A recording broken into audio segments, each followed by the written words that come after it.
Hello, you're watching Access. My name's Dave, and I'm joined today by Nath. Hello, look, my name's on. Oh, it's gone now. It's gone now. And we're playing Life is Strange, Nathan. Yeah, This we've is already done 5 reasons that you should do the same. Yeah, it's good, isn't it? It is good. That's it. You bye. Yeah. That's not even a reason. That's just a statement. Yeah.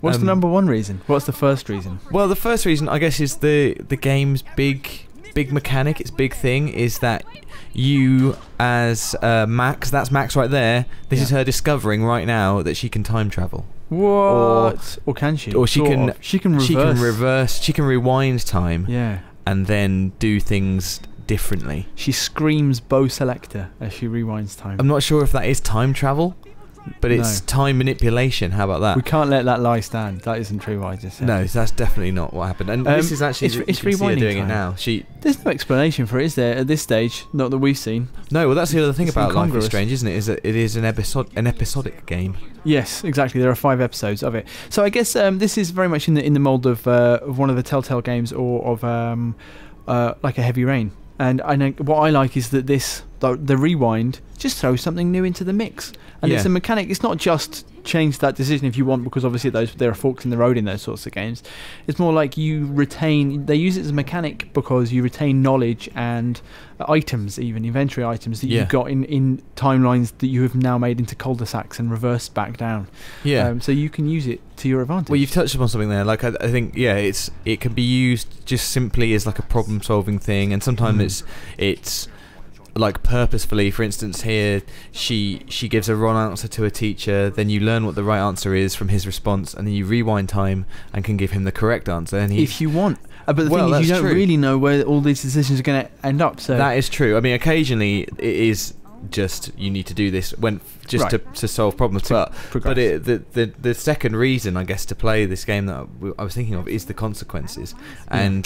And it adds a whole new spin to the consequences, because you see, there are lots of games where you get to make decisions, and you make your decision, and you'll set off on this path. Yeah. But this game, every time you make a decision, you know that you could change it, and it says, "Ooh, you've made a decision there. Are you sure?" And occasionally Max says to herself, "Oh, I could go back and change it." She's going to be mad at me about that. It's really, really horrible, because it makes you second guess yourself, and like, at least when you're playing a game where you have to make a decision, you just make your decision and it's just done. Yeah. Whereas this has a whole little silver platter going, "Do you want another go? You could have another go. You could make a different decision." And it has to be said that in this first episode we haven't seen too much of the consequences of our actions. I've seen a lot of prompts saying this will have consequences down the line, but we're not living with them consequences yet. No, this first episode's really about setting up stuff. There's one or two, but it's really about setting up stuff, which is kind of horrible as well, because when episode 2 comes along, I'm sure I will see lots of consequences to my actions that I wish I could change. Mounting consequences that you can't control. It's like life. Yeah. Oh. What's next? Well, the third thing is the photography aspect of this game. I like this is getting into the areas of the game that I truly am enjoying. Yeah. So Max is a photographer. She's a photography class. Yes. The game, and it gives the game a theme, but like not just in an obvious way. In her photography class, we're learning about photography. Dave and I. Yeah. We're learning just things about photography, and at the same time, we see Max take images, putting together projects, and part of the mechanic of the game is to take pictures. And like it's just thematically quite wholesome. I mean, in terms of like it's unifying. Yeah. It is a game. It is the idea of creating and seeing things runs through the game in an interesting way. I find it gives it some kind of fibre. Yeah, and it's really interesting that it's very much set in the real world. Like they talk about real photographers, and also just real fiction as well. There's lots of like references to authors and things, and finding out about those is kind of interesting. And like we had a conversation with a guy who wouldn't let you see his portfolio of images unless you could tell him who'd taken a particular photo, and we had to look it up on the internet. Yeah, we did. That was sort of old school fun. I mean, we didn't have to. The game made us learn. We could have just answered wrong, and I don't know what he would have done. Fun. But it was like the meta game. No, I like it. And also just she's talked about some authors and stuff in her journal that I've thought, maybe I'll check them out. It sounds quite interesting. I think it's rare when you get games which are set in a kind of realistic now setting, it gives you the opportunity to kind of be referential in the way that, you know, movies and songs and whatever can be, more casually, just throwing out stuff, just like your characters are into this thing. Okay, I might go and look at that thing then, because it's obviously informed this in some way.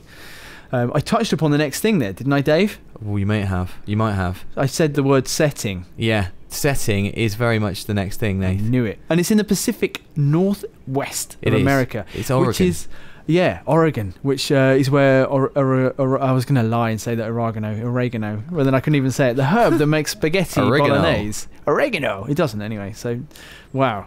But what does come from the Pacific West is you're nailing this. Twin Peaks. Yeah, Twin Peaks. I get it out.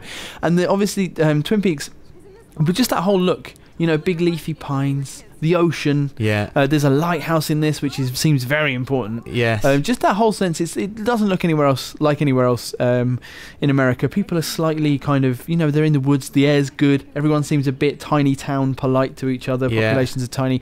And in Twin Peaks, which is coming back next year in 2016 on Showtime, David Lynch, who I really am a massive fan of David Lynch. And Twin Peaks was the TV series that he put together 20 years ago now, more than 20 years ago. 25 years, because that's why it's coming back. And it deals with kind of things that cannot be explained, the idea of, you know, uncanny, impossible things. And there's like a direct reference to it, right? There is, yeah, that's right. Chloe, who's Max's sort of long lost best friend, she's got the number plate TWNPKS. Yeah. It's very small town America. I mean, Twin Peaks is about a girl who goes missing, right? Yeah. Well, that's a massive theme in this game. So exactly. Everywhere there are missing posters for a girl. And also, I just want to say as well, like the Pacific Northwest is also where, again, around that same time, early 90s, this has like a 90s vibe, even though it's contemporary. And the whole kind of grunge scene, and then but kind of parallel to that, Riot Girl, which was like a huge thing, like a punk movement, like a feminist punk movement, and loads of the bands that came out of that. And this and that was like a really big informing thing on Gone Home, which is a PC game which is coming to PS4. Yeah. These guys, Don't Nod, have said they're huge fans of Gone Home. I've seen them talking to Steve Gaynor on Twitter. And that sensibility, that kind of indie punk girl sensibility does run through this as well. And I think that hopefully brought us up to the fifth thing, Dave. Yeah, it's the soundtrack. Yeah. This has got a really excellent soundtrack, and it really, more than just being good to listen to, it really suits the mood and the style of the game. They use it really smart. The way they use the soundtrack gives it a feel of a film or like a TV series, I guess, like Twin Peaks, which I really enjoy. It's got some really well-known names in it, like Alt J and Jose Gonzalez, and it's just really, really pleasing. Yeah, and I have actually been listening to the soundtrack today whilst I've been making this video, but more it's how it's used within the game. It really works, you know, to illustrate a lot about Max. I think it's probably the music that Max listens to. In fact, the opening credits start when she puts her headphones in and she's listening to the song. Kind of grabs something about adolescence and about creating your own world for yourself. I would also say that there is like one of the huge things in Riot Girl is just people used to make fanzines, like loads of, it was kind of pre-internet. People would express themselves by joining punk bands and making fanzines and trying on each other's clothes and being friends with each other. Yeah. You don't know how many nights I've whiled away wishing that I had been a teenage girl. In Portland in 1991, but this has got that same sense of like you know, the photography and she makes collages and there's like a cut out kind of sketchbook look to loads of the items. The way the game, like I was saying about the way that authors and those sorts of things are brought in, that gives it like the fanzine feel of just here's all the stuff I like. You know, and in a way the game feels, and there's some, you know, there are some clunky bits to it because it doesn't get everything note perfect, but basically it feels like a group of people saying here's a bunch of stuff we like and a cool story to go along with it. I really like it. Yeah, me too.